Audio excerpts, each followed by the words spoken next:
ערב טוב לכולם, אנחנו מאוד שמחים להיות פה בעוד אירוע של מדע ותודעה. כרגיל יש לנו מרצים מרתקים, מעניינים. אירה טולצ'ין תדבר על לבנות חיים מלאים ושמחים אחרי משבר. דני גולן ידבר על מסע הנשמה דרך מערכות יחסים. ואחר כך דוקטור גלית ברנשטוק תדבר על קבלת החלטות בעזרת פילוסופיה מעשית. אז כל אחד מהמרצים ידבר 5.5 דקות, עם כל התיכון והסגירון 5 דקות 55, ואחר כך יהיה לנו שלב של שאלות, כל אחד ידבר 10 דקות, יקבל 10 דקות לשאלות. השאלות יהיו על ידי, על ידי הקהל שמשתתף בזום, וגם על ידי המשתתפים האחרים. ואנחנו מאוד שמחים להיות פה, להאיר כמה שאפשר את האור הזה של האחדות. אנחנו מתחילים במדיטציה קצרה של 2-3 דקות, שתעביר אירה, תודה לך על ההתנדבות להעביר את זה, אז הבמה שלך, בבקשה. ערב טוב לכולם, וברוכים הבאים. אנחנו ככה נתחיל אם באמת כל אחד יתפוס את המקום שהוא נמצא בו, וניקח רגע איזושהי אנלוגיה למנזרי זן במזרח, וגם מנזרים בודהיסטיים, שכשאנחנו נכנסים למנזר, אנחנו משילים את הנעליים, ומשאירים אותם בחוץ. אז בואו ככה נמשיל את המרחב הזה, למרחב שבו אנחנו רוצים להשאיר את הנעליים, אבא יאמר, את כל הטרדות שלנו והמחשבות שאיתן הגענו מהעולם שם בחוץ. אנחנו מגיעים כרגע למרחב שבו אנחנו רוצים להקשיב, להתפתח. אז נניח רגע את התודעה ונתכנס פנימה. שבו לכם ישר, תנו לגב להיות זקוף, הביאו את תשומת הלב פנימה לבטן. אנחנו רוצים רק כמה דקות להביא את תשומת הלב לנשימה,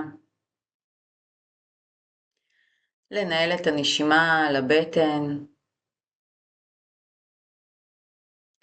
לכנס את התודעה, להכניס אוויר לאט דרך האף, ולהרחיב את הבטן כמו בלון, ובנשיפה רק לתת לבטן להתרוקן ולהוציא את האוויר מהאף. עצם תשומת הלב שמתכנסת פנימה לנשימה מנכיחה אותנו. ואנחנו רק שמים לב לאיכות התודעה שאיתה הגענו למפגש, כמה היא רועשת, כמה כן יש לנו אפשרות בכל זאת להביא את תשומת הלב לנשימה.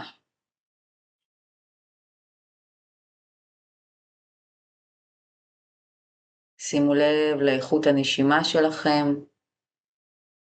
כמה היא ארוכה, כמה היא עמוקה לבטן.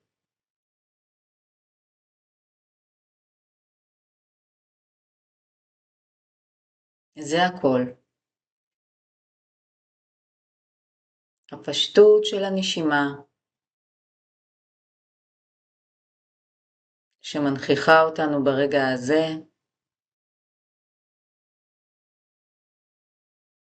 שמשקיטה רעשים,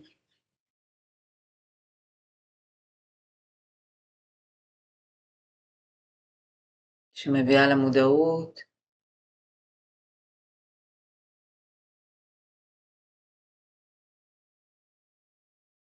ולאט לאט תביאו את תשומת הלב לכפות הידיים, תזיזו אצבעות,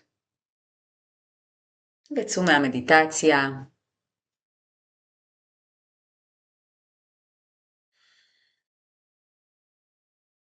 תודה רבה לאירה על המדיטציה הזאת.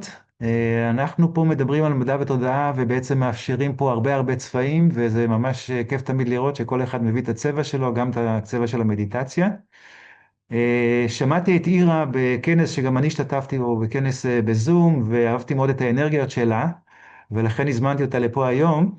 אירה תדבר על לבנות חיים מלאים ושמחים אחרי משבר. אירה היא מאמנת אישית ומייסדת המיזם רגע של זן לפיתוח שקט פנימי והרמוניה בחיים, בעברה עיתונאית ומקדמת בריאות של האגודה למלחמה בסרטן, אשר חלתה, החלימה בעצמה מסרטן השד. אז היא תספר לנו פה בטח סיפור אישי מרגש. הבמה שלך, בהצלחה. אוקיי. אז ערב טוב שוב לכולם, כמו שאמרנו, שמי עירה טולצ'ין, וככה החיים הפכו אותי בעל כורחי למומחית למשברים. ואחרי כל מה שעברתי החלטתי שמה שהכי חשוב לי לעשות זה לתת לכם את השניים שלושה טיפים הכי פשוטים על איך באמת לשמור על התודעה שלנו, ואיך להביא את עצמנו למצב שאנחנו יכולים לצלוח תקופות קשות בחיים, וגם לחיות חיים שמחים מלאים. והעיקר, אני אגיד לכם סוד אחד קטן, אין לי שום אג'נדה, העיקר שנהיה שלמים עם עצמנו, עם מי שאנחנו, בכל רגע. ומה שקורה בעיתות של משבר זה שהמשבר מאוד מפלג אותנו. אנחנו מתמודדים עם כל מיני אירועים ונסיבות בחיים, שבאותם נסיבות אנחנו בעצם נדרשים לפעול על מנת לטפל במצב, ואם לא נפעל אז יכול להיות שהמצב רק יחמיר. זוהי בעצם ההגדרה המילונית של משבר. ועוד דבר אני אזכיר לכם שמשבר בעצם זו מילה בעברית שהגיעה מהתנ"ך, וזה בעצם הכס, כס הלידה של היולדת, ששם נולדים חיים חדשים, כך שבעצם הטענה הגדולה שלי היא שכל משבר הוא גם הזדמנות, אם כי לפעמים בעיתות של משבר קשה לנו לראות את זה. ועוד טיפ אחד קטן לפני שנצלול לתוך הסיפור, אנחנו הולכים לדבר על דבר מאוד מאוד פשוט, כמו שכבר נגענו במדיטציה, אנחנו הולכים לדבר על תשומת לב.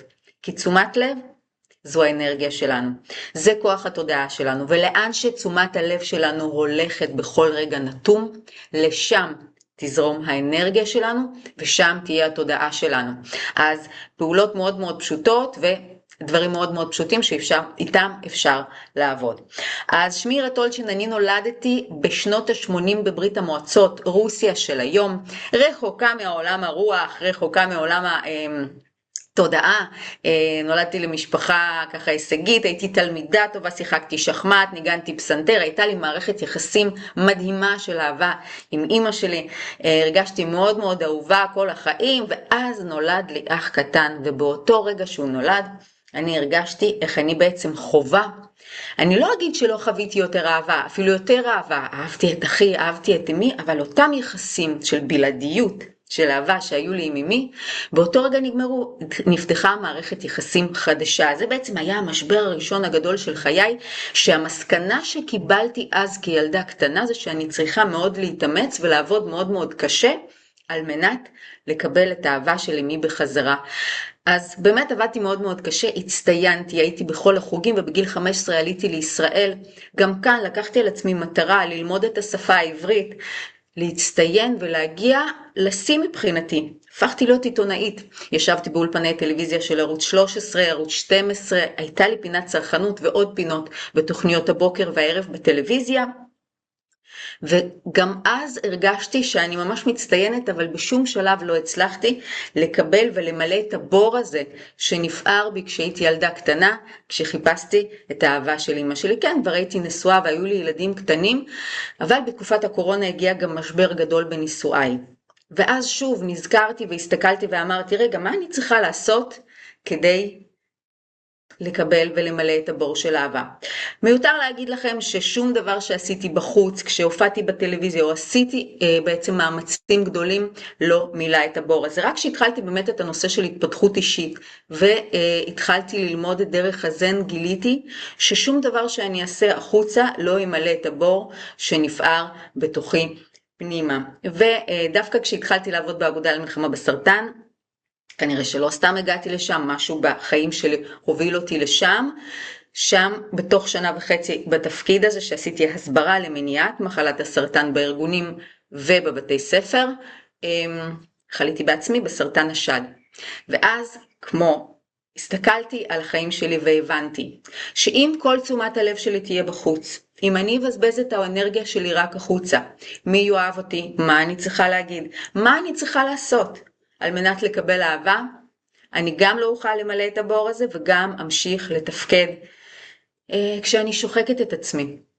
וכשהייתי לבד בבית, וכשהתמודדתי עם כימותרפיה ועם ניתוחים קשים, וכשנדרשתי באמת לתת תשובות, כשאני מסתכלת על עצמי במראה ואין לי שיער על הראש, והמראה שלי שכל כך אהבתי אותו כל החיים כבר לא יכול לשרת אותי, גם אף תפקיד שמילאתי בחיים שלי כבר לא יכול לשרת אותי, נדרשתי לשאלה אחת: מה זאת אהבה? ואיך אני יכולה לאהוב את עצמי גם במצב הקשה הזה של החיים? אז התחלתי לעבוד עם מיינדפולנס, התחלתי לעבוד עם תשומת לב, התחלתי לעבוד עם להעריך כל רגע בחיי, בין אם שאני נמצאת עם הילדים שלי, ובין אם שאני נמצאת עם עצמי לבד, גם במצבים לא פשוטים. התחלתי להסתכל על כך שהתודעה שלי כל הזמן צריכה להיות מכוונת למה שבאמת קיים, למה שיש בחיים שלי, וממש ממש לאהוב כל רגע. אז גם להבחין ברגעים וגם לאהוב אותם. ומתוך זה להתחבר לאהבה פנימה, אליי. אז אם יש לי מסר אליכם, זה לאהוב את עצמכם ולאהוב את מה שכבר קיים בחיים שלכם, גם בתקופות קשות. תודה רבה, אירה, על מסר מדהים של אהבה, בהחלט מסר חשוב. אנחנו נחזור אלייך בשלב השאלות. ואנחנו עוברים עכשיו לדני גולן.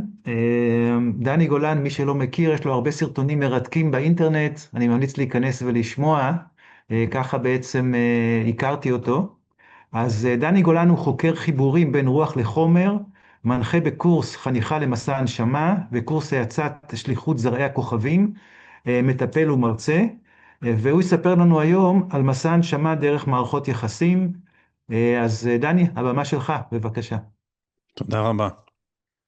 אני אמשיך את הקו שאירה התחילה, על הסיפור של לחוות משברים בחיים, מנקודת המבט הנשמתית. ואחד הדברים שהנשמה עושה לפני שנולד תינוק לעולם, היא מתכננת לפרטי פרטים את מסע החיים הפיזי. ואחד הדברים המעניינים שהיא עושה, שהכי עוזרים לה, זה לבדוק עם מי היא תחווה את מסע החיים. ואיך הוא ייראה, ומי יהיו האנשים שיקיפו אותה. ובעניין הזה, תמיד המשפחה הגרעינית היא הבחירה הראשונה והעמוקה, קודם כל ההורים. איזה הורים אני אבחר, לאיזה הורים אני אבחר להיוולד, ומה הם ילמדו אותי, ומה יהיו השיעורים שלי מולם. והנשמה מציצה לתוך תסריט החיים של ההורים שכבר מתפקדים עלי אדמות, ומסתכלת בחוזה הנשמתי שלהם, איזה שיעורים הם לקחו, והאם השיעורים האלה יוכלו לעזור לה להתפתח פה. והקשר הזה בין הורים לילדים, ואחר כך בינינו לבין האחים שלנו, ואחר כך מעגלים רחבים יותר, זה אחד הכלים המשמעותיים שנשמה לוקחת כדי לעבור את מסע החיים בלמידה עמוקה. וכשאנחנו שמענו על המשבר של אירה, מול אמא שלך, זה מערכת יחסים מתוכננת, את בחרת את האמא הזו, כדי שתחווי את האהבה, ואז את הבור הזה שנפלת אליו של היעדר אהבה או חסר. והרבה פעמים מה שאני גיליתי בתוך המסע האישי שלי עם הילדים שלי, זה שילדים לוקחים על עצמם קשיים כדי שההורים יזוזו. זאת אומרת, יש כאן הסכמי נשמה כפולים. אנחנו גם באים ללמוד מלמשל אבא שלא רואה אותנו, או אמא שמתעללת בנו, או אמא שתומכת בנו, או אבא שנוטש אותנו, כל מיני אירועים, בעיקר מאתגרים. אנחנו בעיקר לומדים מהאירועים המאתגרים, זה צד אחד של ההסכם הנשמתי במערכות יחסים, והצד השני זה שאנחנו לוקחים על עצמנו קשיים בתור ילדים, כדי להזיז את ההורים ואת כל המשפחה קדימה. ואז כשהתחלתי להסתכל על משברים כאל מקפצות התפתחות, על משפחות שנולדים בהם אוטיסטים, או משפחות שילד פתאום נופל למשבר נפשי מאוד קשה, וחוויתי את זה גם עם הילדים שלי, התחלתי להבין את ההזדמנות המדהימה של למידה מתוך קונפליקט, של למידה מתוך קושי, ולברך את הקושי, ולהגיד, אוקיי, מה יש לי פה? כשאנחנו בתוך הקושי זה כמעט בלתי אפשרי, זאת אומרת, זה על סף הבלתי נסבל, היום יום הופך להיות סיוט, אבל כשאנחנו בנקודת מבט של, איך נגיד, השתאות והפתעה וסקרנות לגבי מה יש לי פה, ובוא נפתור את החידה הזאת, מבלי רצון לטאטא את הקושי, אלא לשהות בתוכו, לתת לו להיות, וקורה דבר מדהים כשאנחנו נותנים לקושי להיות בחיים שלנו, ושואלים את השאלה מה יש לי ללמוד מהקושי הזה. אז אנחנו גם מסתכלים לתוך החוזים הנשמתיים של ההורים שלנו ושל האחים שלנו ושל המורים שלנו בהמשך, ואפילו של הבני זוג שאנחנו נבחר, ואנחנו אפילו לוקחים בחשבון שהמשפחה שאליה אנחנו נולדים, יש שם איזושהי בעיה, וברגע האחרון משהו השתבש כי אחד ההורים פתאום יש לו, תמיד יש לנו בחירה חופשית, ואחד ההורים פתאום הולך לאיזה כיוון שלא בדיוק יתמוך בנו, אז אנחנו לוקחים כמה אופציות למשפחות שבהם אנחנו ניוולד. אם פתאום אנחנו רואים שההורים פה לא בכיוון, אז תהיה הפלה, ואנחנו ניוולד למשפחה אחרת. או אפילו מוות בהריסה, ואנחנו ניוולד למשפחה אחרת. אז מבחינת הנשמה, הפלה או מוות בהריסה, זה לא ביג דיל. היא מדלגת למשפחה אחרת, או ממתינה לזמן המתאים שההורים יהיו בשלים ללוות אותה במסע החיים. עד כדי כך הבחירה מדוקדקת שאנחנו בוחרים איזה DNA יש להורים האלה שיוכל לתמוך בי במסע הנשמתי. כל הזמן עולה לי הדוגמה של מייקל ג'ורדן, שאם ראיתם את התוכנית, את הסדרה הריקוד האחרון, הוא ידע לבחור אבא ואימא, שיהיו עם גנים מתאימים שיתנו לו את הכוח להיות כזה מנהיג, בעל כזה כישרון פנומנלי בגוף שלו, כדי להגיע לכאלה הישגים, אבל יש שם גם אבא, אם תראו את הסדרה, היא בנטפליקס, יש שם גם אבא שמאתגר אותו, וגורם לו להיות אנדרדוג מול האח המוצלח, ובעצם נוטע לו בהמשך הישגיות שהיא סוג של אובססיה. זאת אומרת, רצון של אש חזקה שרותמת את הקבוצה להובלה קדימה. את כל קבוצת שיקגו שהוא זכה בה כל כך הרבה פעמים. אם אני אסכם את מה שאני רוצה להגיד לכם ב5.5 דקות, זה שהבחירות הנשמתיות שלנו מתוכננות מראש, וכשאנחנו מתבוננים עליהן ונותנים מקום לקושי, יש כאן הזדמנויות צמיחה מדהימות. תודה. תודה רבה לדני, מרתק, מדהים. נחזור אליך בשלב השאלות. מאוד אהבתי את הרעיון של להכניס את הכדורסל, אני גם חובב, אז זה נושא מרתק ומעניין.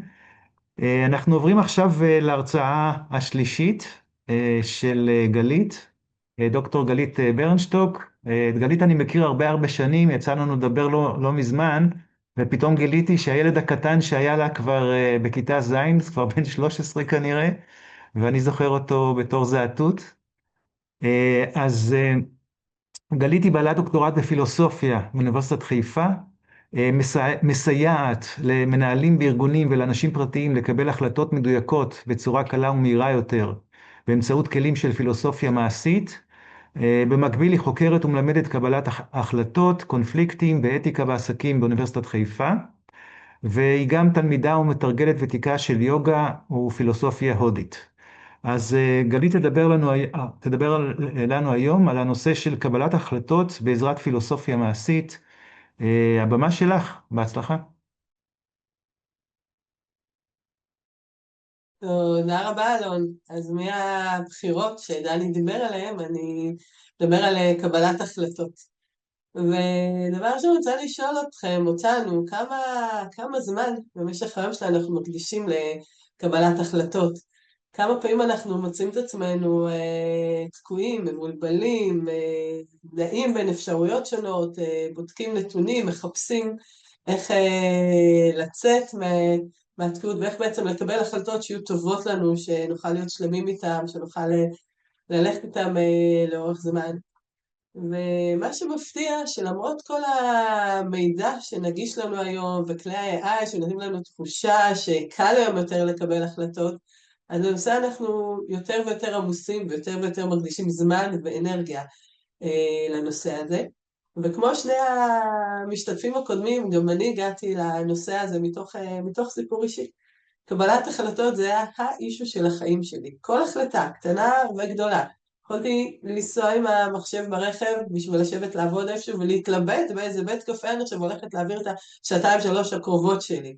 ממש, להגיע לצומת וימינה או שמאלה. שלא לדבר על החלטות גדולות יותר, להמשיך באקדמיה או לשלב את זה עם ייעוץ, להישאר בזוגיות מסוימת או להפסיק אותה. ובאמת כל החלטה קטנה וגדולה ממש הייתה עבורי סיפור מאוד משמעותי שגזל הרבה מאוד זמן ואנרגיה. עד שנחשפתי במהלך הלימודים לתואר שלישי בפילוסופיה, אני הגעתי אגב מתחומים קצת יותר מקורקעים, מפסיכולוגיה והתנהגות ארגונית, אבל שעברתי לאחר מכן ללימודי הפילוסופיה, ושם נחשפתי פעם ראשונה לנושא של פילוסופיה מעשית, והבנתי שזה מה שאני רוצה לעשות, בנוסף לאקדמיה. באמת עברתי תהליך אישי שעזר לי להבין את קבלת ההחלטות שלי, והמשכתי לחקור את זה באופן אישי דרך הנושאים של יוגה והפילוסופיה ההודית, וכמובן המחקר וההוראה באקדמיה. וכתוצאה מזה הבנתי שבעצם מה שמפריע לנו לקבל החלטות זה בעצם חוסר בהירות מחשבתית. ומה שאני רוצה להציג, הטענה המרכזית שאני רוצה להציג היום, זה כשיש לנו בהירות מחשבתית, ככה רמת ההחלטות שלנו הרבה יותר קלה.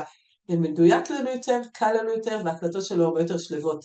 אני רוצה לדמות את זה לנסיעה ברכב, אנחנו עושים ברכב בלי ווייז, השמשה מלאת עדים, הגענו לצומת ואנחנו צריכים להחליט לאיפה לפנות. אנחנו תקועים, אנחנו לא יודעים מה לעשות. ברגע שנפשיר את העדים ואנחנו נראה מה כתוב על השלטים, ברור לי לאיפה צריך לזוז. אז מהתובנות שלי ולאחר מכן מליווי של אנשים, פיתחתי איזשהו מודל שמבוסס על שלבים, שבכל שלב יש לנו שאלות מדויקות שאנחנו שואלים, וזה עוזר לנו להבין טוב יותר את עצמנו, עוזר לנו ליצור בהירות מחשבתית, שבעצם עוזר לנו לקבל את ההחלטה, לפעמים ממש לא לקבל אותה, ההחלטה פתאום מתקבלת, פתאום, ברור לי מה צריך לעשות.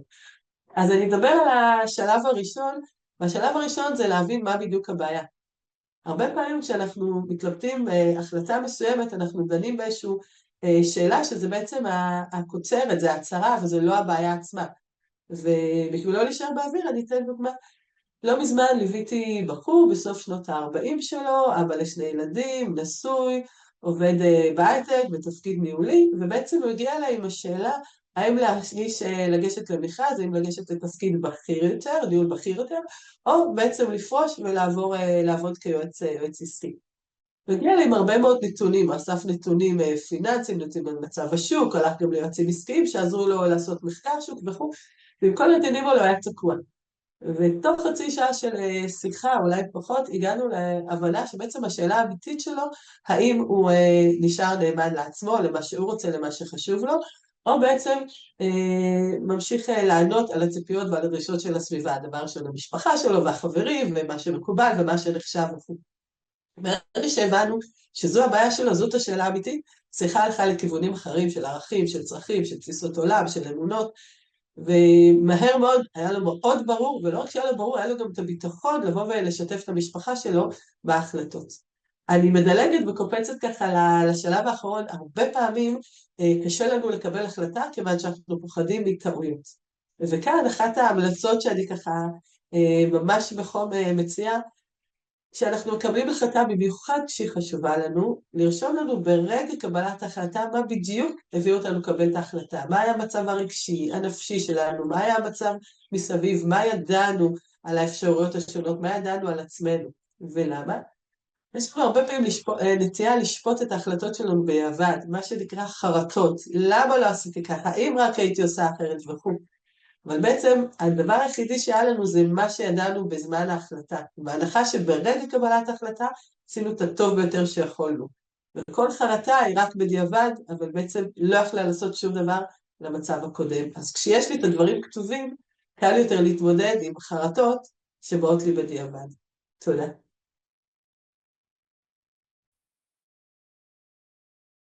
תודה רבה גלית, אני שמח שהחלטת להשתתף איתנו.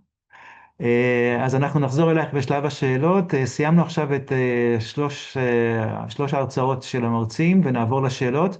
לפני כן אני רוצה להזכיר שגם המשתתפים פה בזום מוזמנים לשאול שאלות בצ'אט. ודבר נוסף, כן, זה משהו חדש שהכנסנו בעצם מהפעם האחרונה, שהמשתתפים יכולים להשתתף בזום וגם לשאול שאלות. דבר נוסף שהכנסנו לאחרונה זה גם את כל הנושא הזה של תמיכה בדנה, כל הפרויקט הזה של 555 נעשה בהתנדבות, ואנחנו נשמח לתמיכה, כל מי שיכול, כמה שמתאים לו, יש את כל הפרטים גם בהזמנה לתוכנית. אז אנחנו עוברים עכשיו לשלב השאלות לפי הסדר של המרצים. אנחנו מתחילים עם אירה.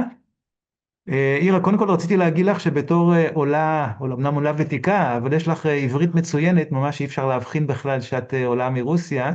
בת הזוג שלי כן, היא גם מהאזורים, מברית המועצות, אבל היא ילדה אומנם בגיל קצת יותר מאוחר, אבל יש לה מבטא. אבל אני מכיר המון אנשים, הרי בישראל יש יותר ממיליון ישראלים או שעלו מברית המועצות, ושומעים הרבה רוסית בארץ. והרבה פעמים שומעים עברית במבטא רוסי, אבל אצלך העברית מצוינת, אז קודם כל הכבוד על המצוינות הזאת והרצון באמת להצטיין. הדבר השני שרציתי לשאול אותך, בעצם אמרת שהמחלה עזרה לך לאהוב את עצמך, אם אני מבין נכון, כלומר לפני כן לא אהב את עצמך, ובעזרת המחלה היא עזרה לך לאהוב את עצמך, כי אני צודק, הבנתי נכון?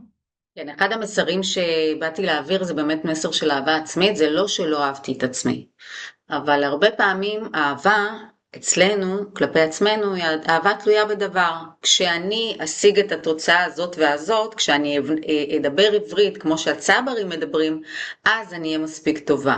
או כשאני אהפוך להיות עיתונאית מצליחה, אז אני אהיה טובה. או כשאני יהיה לי בן זוג, אז אני אהיה אהובה. או כשאני אראה יפה ואהיה בריאה, אז אני אוהב את עצמי, אז אני אהיה מרוצה מעצמי.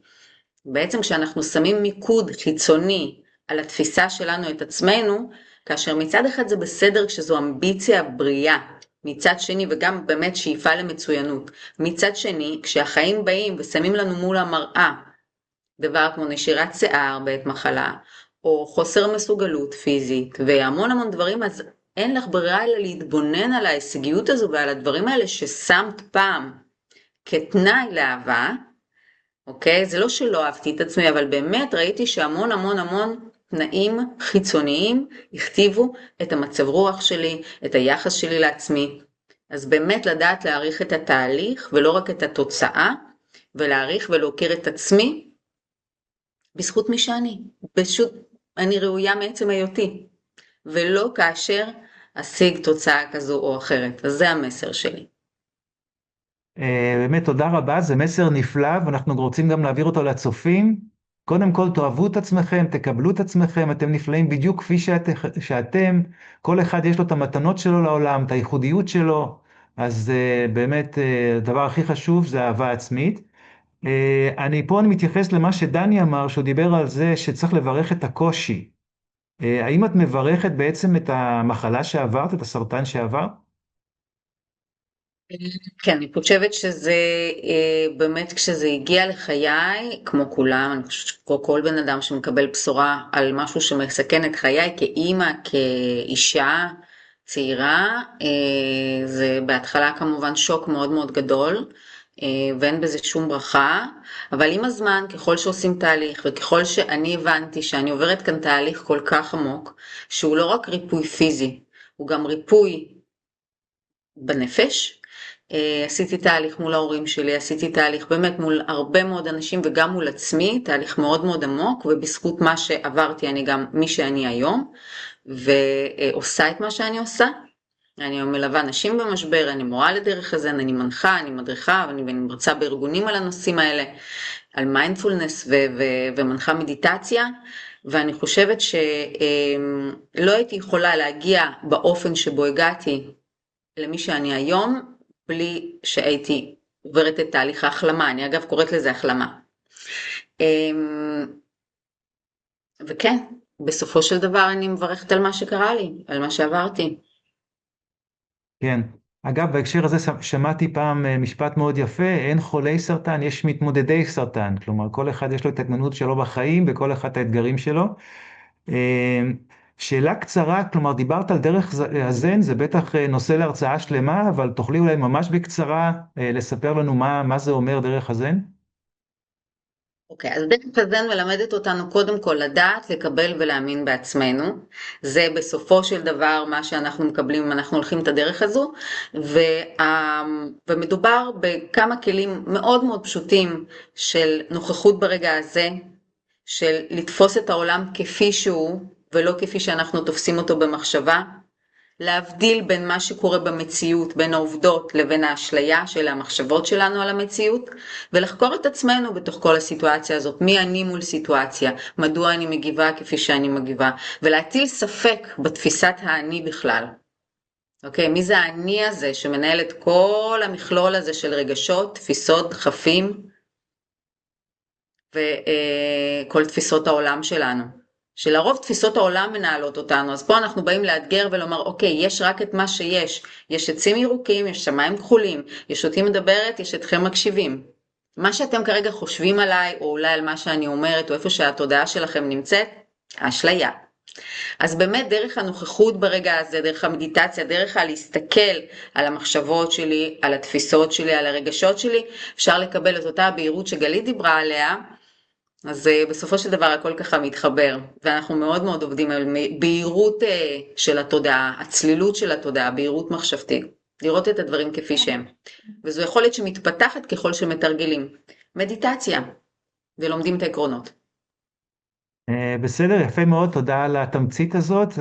אני לפחות מכיר את זה ממש בקצרה עם כל הכוהנים האלה של איך מוחאים כפיים, האם כן אפשר למחוא כפיים עם יד אחת, או מה קורה שעץ נופל ביער ואין שם אף אחד, אז זה שומעים אותו או לא שומעים אותו.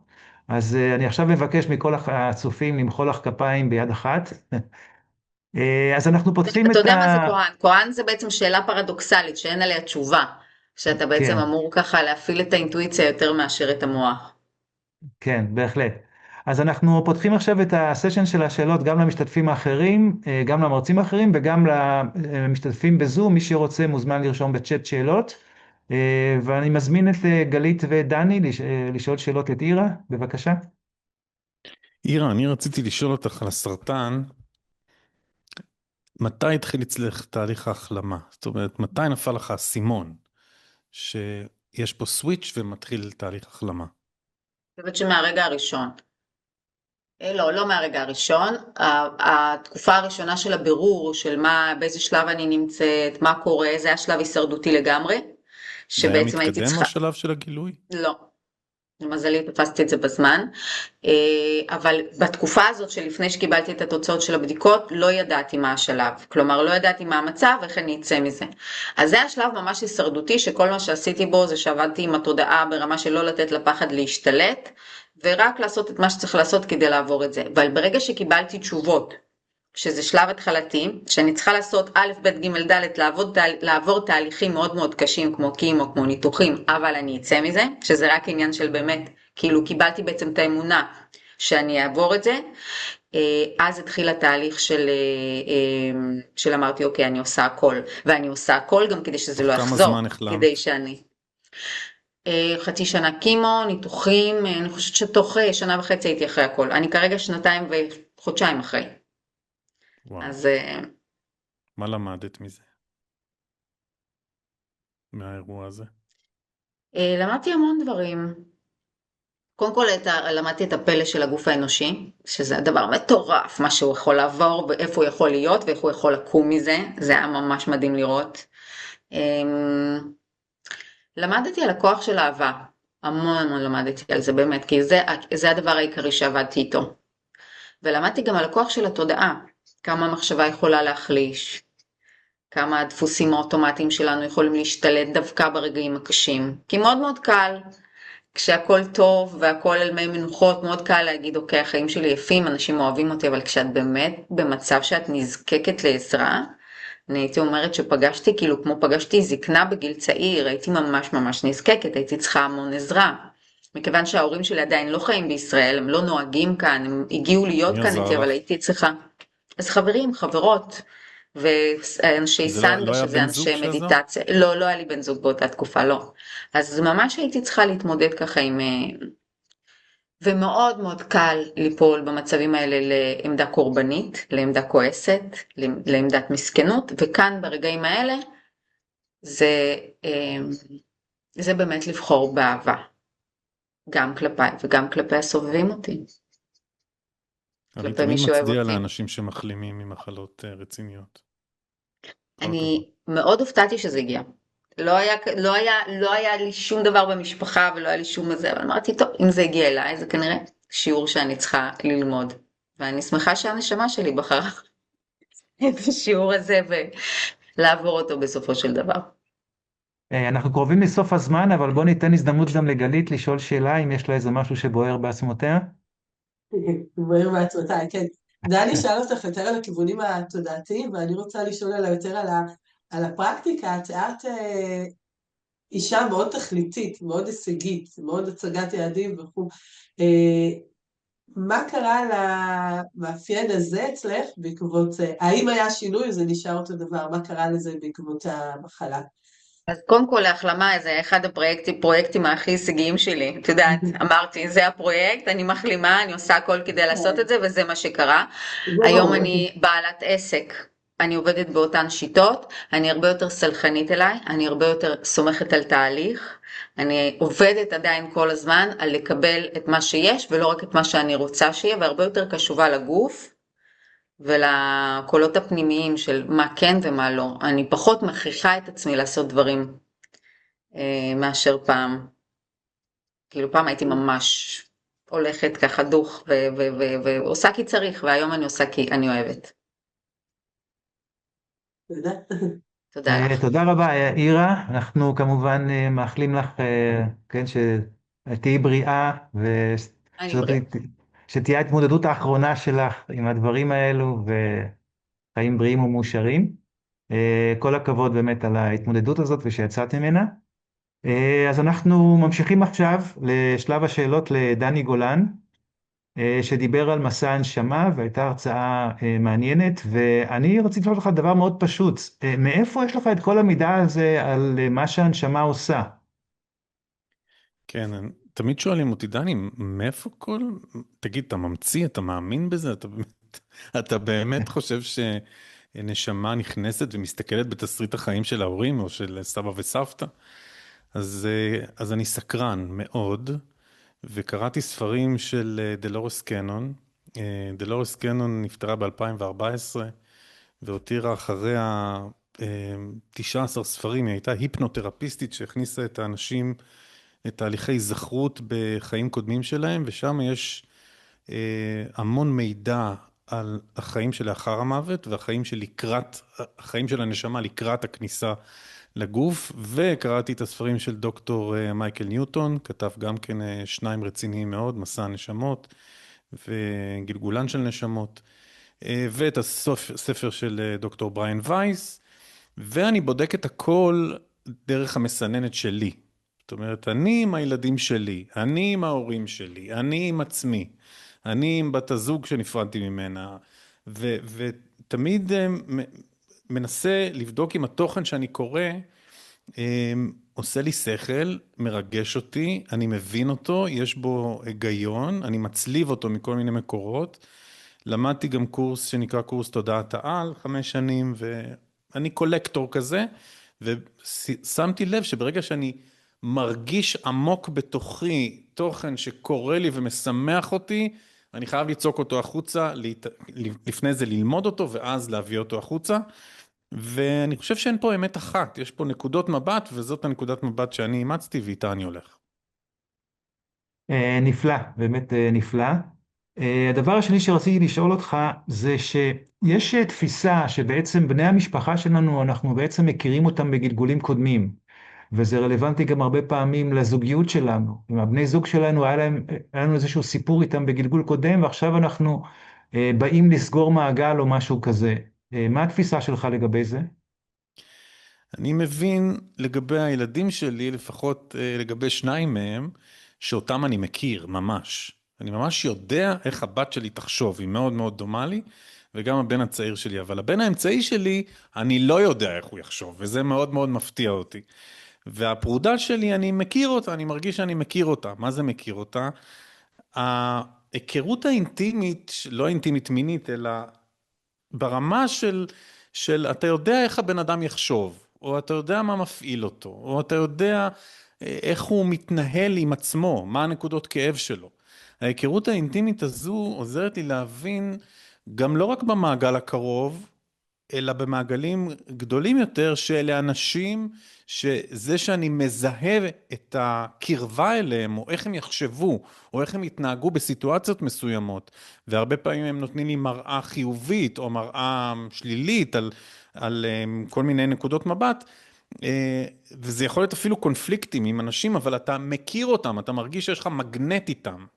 והמגנט הזה לתוך מערכת יחסים הוא מספר על זה שכבר עשינו חוויות חיים בגלגולים אחרים. זאת אומרת שזה לא דף חלק, אתה מרגיש משיכה לבן אדם ויש לך אינגייג'מנט, יש לך מעורבות איתו, יש לך איזה, לפעמים זה מגנט מקדם ולפעמים זה מגנט תוקע, זה כל מה שקשור בקשרים קרמטיים לא מקדמים, אבל אנחנו מתגלגלים כקבוצות ויש לנו כל הזמן, אנחנו מחליפים תפקידים, פעם אני אהיה האבא, פעם אתה תהיה הנכד, פעם, כל הזמן יש פה משחקים של למידה משותפת, כל הסיפור של לבוא לפה ולחוות מערכות יחסים, זה הכל בשביל למידה והתמקצעות של הנשמה. מרתק, אני מסכים איתך לגמרי. יש הרבה משפחות שיש שם הרבה בעיות וקונפליקטים עד כך שלפעמים לא מדברים אחד עם השני עשרות שנים. כן, גם המשפחה שלי, אני זוכר שהיו אנשים שבאמת לא דיברו אחד עם השני הרבה שנים. מה אתה מייעץ לאנשים לעשות במקרה כזה? מרגע שילד, נער או נערה תופסים בעלות על חוזה הנשמה שלהם, והם יודעים את הכיוון שלהם, התפקיד ההורי הוא רק לתמוך ולשמור על הביטחון והבטיחות. מה שקורה זה שאנחנו כל הזמן מסרסים, סליחה על הביטוי, את הילדים שלנו. כל הזמן אנחנו או מנסים לנחס אותם לעצמנו, והסיטואציה הזאת שאני כל הזמן תופס את הילד שלי, או אם הוא מתרחק ממני אז משהו לא בסדר, לא, ילד שלי מגיע לזמן שבו הוא פורס כנפיים, וזה תהליך ספרציה חיובי, שלפעמים המחיר שלו הוא גם שהוא צריך להתרחק ממני, ולא להיות איתי בקשר, כשהוא בגיל 20, או שהוא בגיל 40, או שהוא בגיל 50. ואני אומר לאנשים שאני מלווה אותם בתהליכים עמוקים של, ברגע שיש צלקת של הורים, או צל של הורים, אני מעדיף שיצננו את הקשר. כדי שאדם יוכל לפרוס כנפיים ורגע לגלות תהליך אינדיבידואציה, כמו שאירה עברה, אינדיבידואציה זה מושג של יונג, תהליך של להכיר את העצמי, לא להתנהל דרך האגו, דרך מה יגידו, אלא להכיר את הפנימיות שלי ולמה אני זקוק בעולם הזה, כי אם יש פה צל של הורים, או צל של אחים, או צל של דודים, אז לא בטוח שזה משרת את ההתפתחות של הנשמה, אפילו במחיר של יש לנו קשר דם ואנחנו לא בקשר. ואולי הקשר הזה בהמשך כן יתפתח וכן תהיה קרבה. אז בשם ההתפתחות, לצנן מערכות יחסים, ככה אני חושב, גם אם זה קשר דם. הבנתי, כן, תודה רבה. אנחנו פותחים את הסשן הזה גם לשאלות מהמשתתפים האחרים וגם מהקהל בצ'אט, מי שרוצה לרשום שאלות, אבל עכשיו ניתן לגלית ולאירה להשתתף בשאלות, בבקשה. יש לי שאלה, דני, לגבי המושג של חינוך. איך אתה תופס את התפקיד של ההורים בקשר עם הילדים, אם הילד בוחר את ההורים, יש כאן איזה משהו שאולי זה במובן מסוים היפוך של תפקידים. הילד בחר בי, אז האם הוא זה שבא ללמד אותי משהו, אני יכולה ללמד אותו? מה התפקיד של ההורים כנבחרים על ידי הילדים שלהם? מצוין. ההבחנה הזאת שילדים בוחרים הורים והורים לא בוחרים ילדים, אני לא כך מקבל אותה. אני חושב שיש פה קשרים שאנחנו, כמו שתיארתי קודם, של היפוך תפקידים מכל מיני שלבים. כשילד בוחר בהורים, הוא עובר איזשהו שלב של בקשה לתמיכה או בקשה להתנגדות, זאת אומרת להקשות עליי, תקשה עליי אבא, אל תראה אותי, כדי שאני בשלב מסוים מבין שאני צריך לראות את עצמי. אני חושב שהתפקיד ההורי הוא לאפשר. אני עשיתי את זה עם שלושת הילדים שלי, ואחד הדברים שאני גאה בשלושתם, אני חושב שהמרכזי זה העצמאות שלהם. זאת אומרת, אם אני מצליח לייצר מצב שהילד שלי הוא עצמאי בגיל צעיר, ומתאושש מהר ממשברים, עשיתי את החינוך שלי. ויש לו מסע נשמתי, אני סומך על הילדים שלי שהמסע ייקח אותם, וההדרכות האנרגטיות שלהם ייקחו אותם, והתפקיד שלי זה רק לעזור להם, לשמור על הכיוון, ולהיות זה שאומר להם, תבחר, תוביל, תנצח, תתאושש מהר. אני לא פה לעשות לך את העבודה. אני אעזור לך אם אתה צריך את הכיוון שלי, אבל אני לא פה בהורות הליקופטר שבא לחנך אותך, להראות לך דרך. אתה רוצה לשאול אותי? תבוא לשאול, אבל אני לא, ברגע שאדם נמצא לבד, מבודד, אני מאבחן כף יד, אז אפשר לראות את ההבדל הזה בין קו החיים לקו הראש, שהנוכחות ההורית היא פחות דומיננטית, הנשמה, שזה מה שהיא באה ללמוד פה, בין השאר זה יכולת עצמאית שמתפתחת, ואז זה חוסן נפשי לחיים, זה כוח. זאת הגישה שלי בחינוך. התלמיות. התלמיות. סליחה, אני עוד שאלה קצרה בשביל לאפשר לאירה, ואז אם ילד, ילדה שלך באים ומתייעצים איתך, האם אתה תיתן כיוון או תשאיר את זה פתוח? ברור שכן, אבא תמיד חופר, אבא תמיד יש לו מה להגיד כששואלים אותו, גם כשלא שואלים אותו, אבל אני משתדל, כששואלים אותי, ברור, אני לא מתאפק, אני אומר את דעתי, ואני אומר, תוביל, אבא, אני רוצה להביא אופנוע מסבא, שיושב במחסן, אתה בעד? לא, אני לא בעד, זה לא, תכף יש לך רישיון, אבל אתה מחליט. לך תעשה רישיון, תעשה את ה... אם זה מה שאתה... אני לא בעד זה, אבל זאת החלטה שלך. אני חייב לציין שההורים של החמאסניקים כנראה חופרים יותר מאשר ההורים של ההורים הישראלים. אירה, שאלה אחרונה. שאלה דני? קצרה שקצת באה למזג בין שני העולמות, גם של לקחת את העולם של גלית לעולם של דני. אם אני סומכת על מסע הנשמה שלי, זה אומר שיש לי איזשהו ראש שקט עכשיו בקבלת ההחלטות העתידית שלי, שלא משנה מה אני בוחרת בהמשך, זה כנראה משהו שהייתי אמורה לבחור? לא, יש לך פה בחירה חופשית ואת יכולה בהחלט לסטות מהדרך. המחלת הסרטן שלך התפתחה בעקבות חשש מדילוג על למידה רגשית. תקחי את המשפט הזה ואחר כך אם תרצי נדבר מדילוג עליו. על למידה רגשית. חשש מדילוג על למידה רגשית. אם היית לומדת את הלמידה הרגשית, לא היית חוטפת את הסרטן. זאת אומרת, יש פה איזשהו כיוון, ואם יש איזשהו חשש לסטייה, אז אני מקבל תיקון.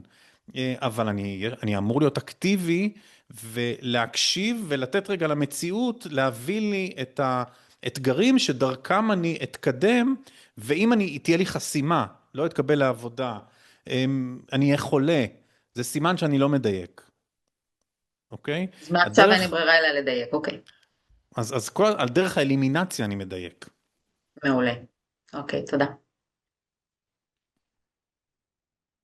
תודה רבה לדני, באמת מרתק. אני גם חייב להגיד, אנחנו פה במדע ותודעה, וצריך להגיד שהדברים האלה הם גם נחקרו מדעית, כן? הספר שכתב דוקטור מייקל ניוטון הוא בן אדם שהוא חוקר ומדען, וזה אולי, לחלק מהאנשים זה נשמע אולי מוזר, אבל אנחנו מדברים פה גם על מדע. אז אנחנו מגיעים עכשיו לשלב של השאלות, למרצאה השלישית והאחרונה שלנו, לדוקטור גלית ברנשטוק. שדיברה על קבלת החלטות בעזרת פילוסופיה מעשית.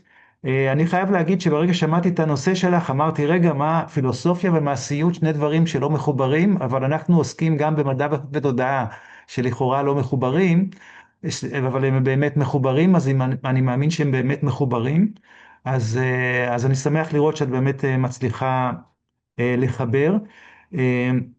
הדבר הראשון שרציתי לשאול אותך זה, בנושאים של האנשים הרוחניים, תמיד יש את ההתלבטות הזאת, האם אנחנו באמת מחליטים החלטות או לא? כי יש את המחקרים שמראים על זה בעצם שחוקרים יכולים לנבא יותר טוב, או לנבא לפנינו מה אנחנו מחליטים.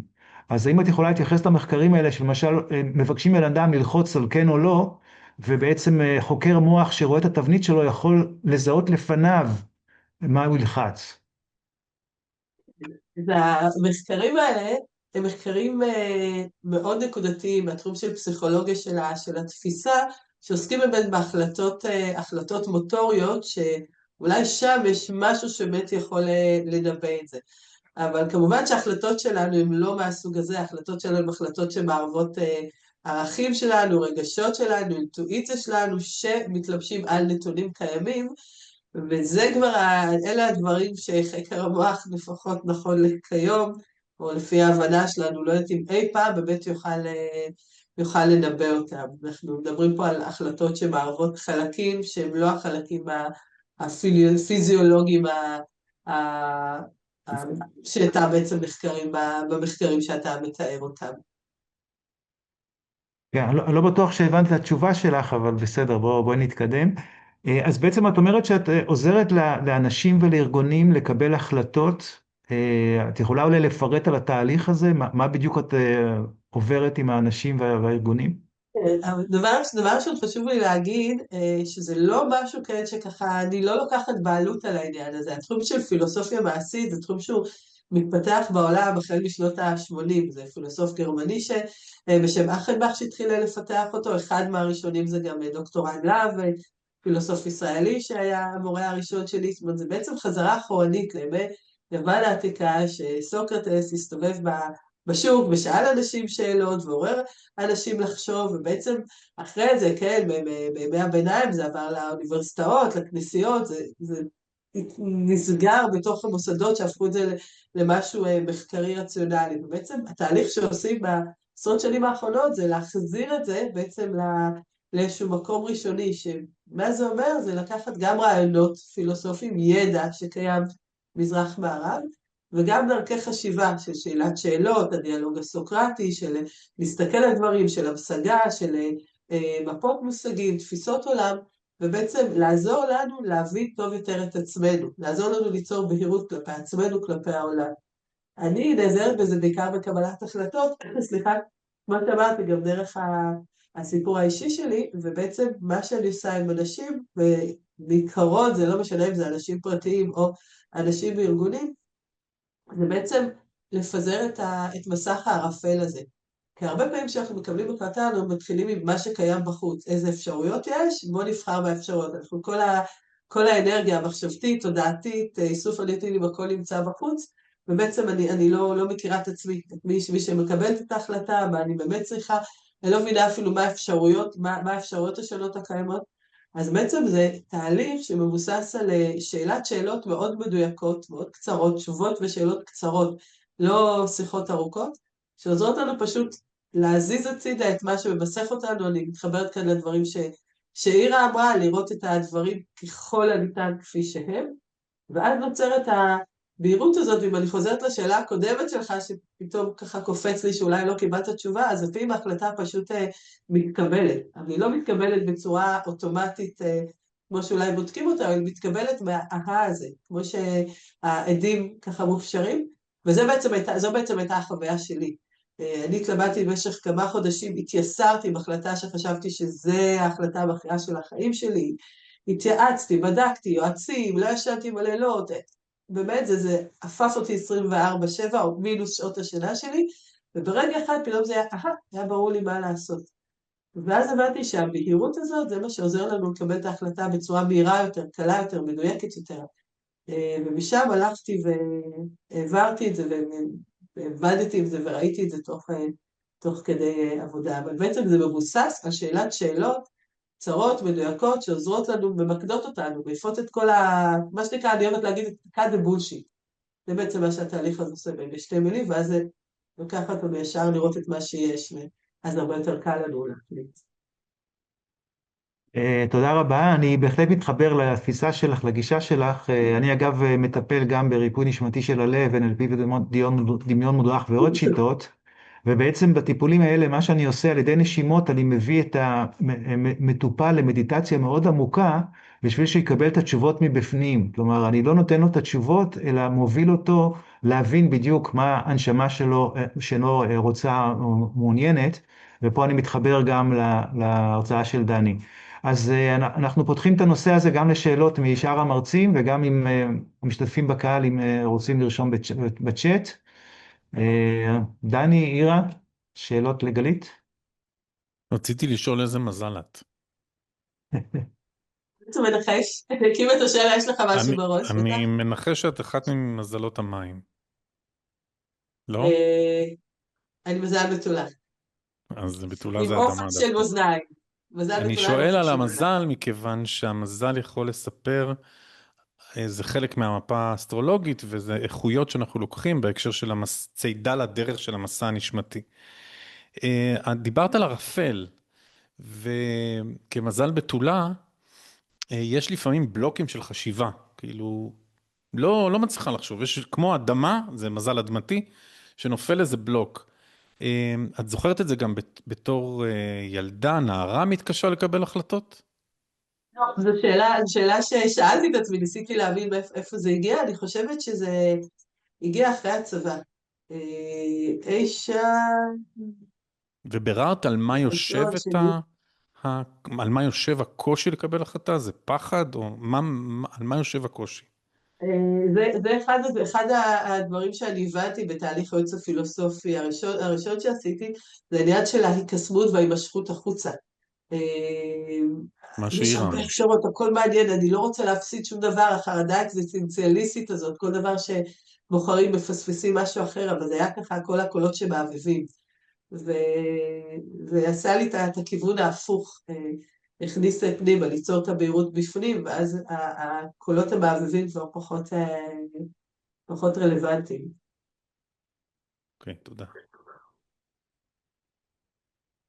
רציתי לשאול אותך, קודם כל להגיד לך תודה על הכלי הזה שנתת לכתוב את הסיבות לקבלת ההחלטה הנוכחית. אני נוטה לכתוב, אני אוהבת לכתוב, ואני גם תמיד נתקלת בקושי לקבל החלטה, וגיליתי שאצלי הפחד מחרטה הוא זה שמנהל אותי, וגם בהכרח אני תמיד אתחרט, לא משנה מה אני אבחר, שזה בעצם הדפוס שלי. ברגע שהתחלתי לזהות אותו, אז התחלתי כבר, אני דוגלת בגישה שאומרת שכל החלטה היא נכונה, והתפקיד שלי זה רק להוכיח אותה כנכונה אחר כך, אחרי שקיבלתי אותה. אז רציתי לשאול אותך, אם את באה בעצם מסתכלת על איזושהי דילמה, ואז מתוך כל מה שאת אומרת, מה הדבר הראשון, מה השאלה הראשונה שאת שואלת את עצמך, או את האדם שמולך, שאת עובדת איתו, שאלה ראשונה, בכלל, כדי להתחיל להשיג את הבהירות המחשבתית שדיברת עליה. אז אין איזושהי שאלה אחת, אז תמיד יוצאת מתוך השאלות. לדוגמה, לא מזמן ישבתי עם מישהי ואמרתי לה, השאלה הראשונה הייתה, עם מה הגעת הנה? מה השאלה שהגעת הנה? במשך 2-3 דקות הוא גמגמה, לא הצליחה אפילו להגדיר משהו.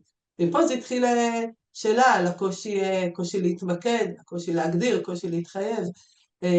זה יכול להיות מישהי שמציג איזו שאלה, והרבה פעמים השאלה זה, למה זה בעיה בשבילך?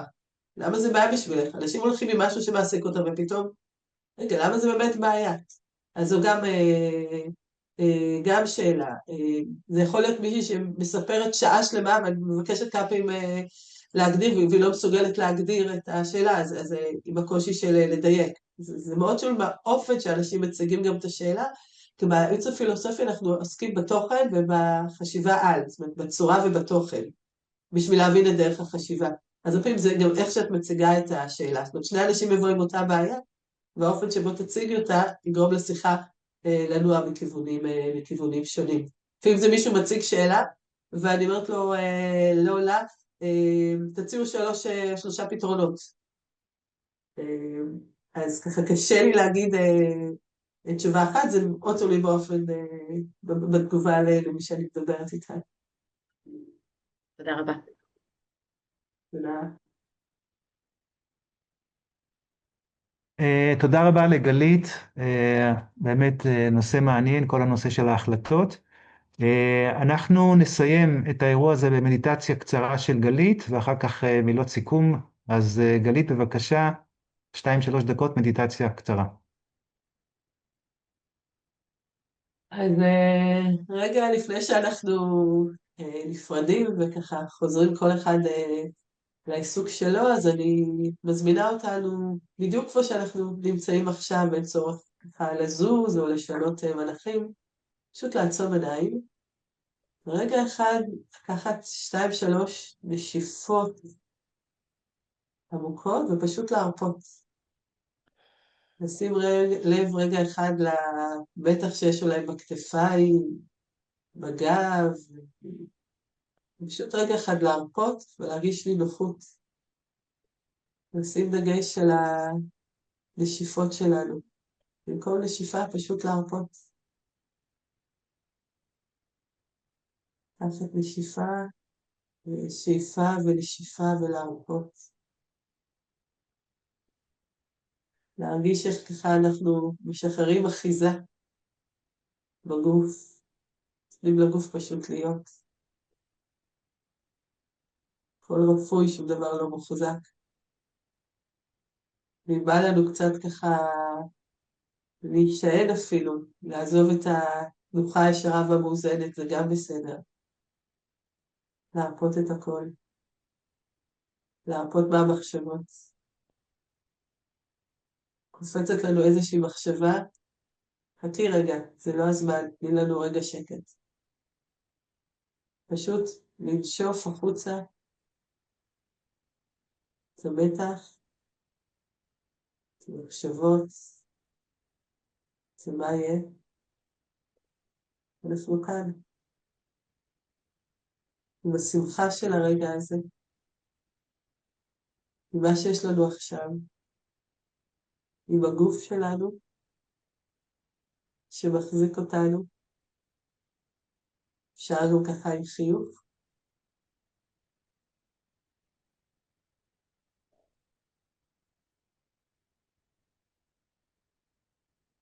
ושתיים, שלוש נשיפות, וכל שאיפה, להרגיש שאנחנו משחררים, כל מה שאנחנו לא רוצים שיהיה איתנו עכשיו, פשוט נינוחים.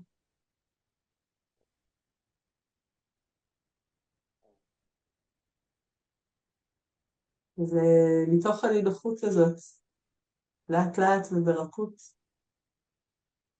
נזקק לנו את העיניים, ולשמור על הנינוחות שיש לנו.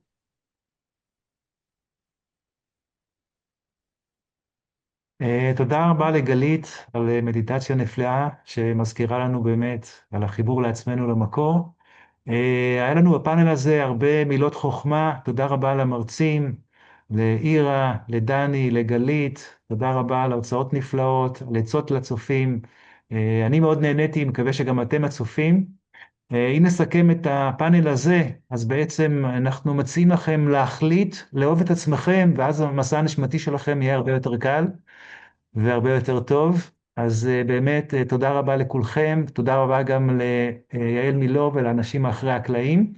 אנחנו נתראה עוד בערך חודש בפאנל הבא, שיהיה לכם ערב מקסים ותהנו מהחיים. תודה.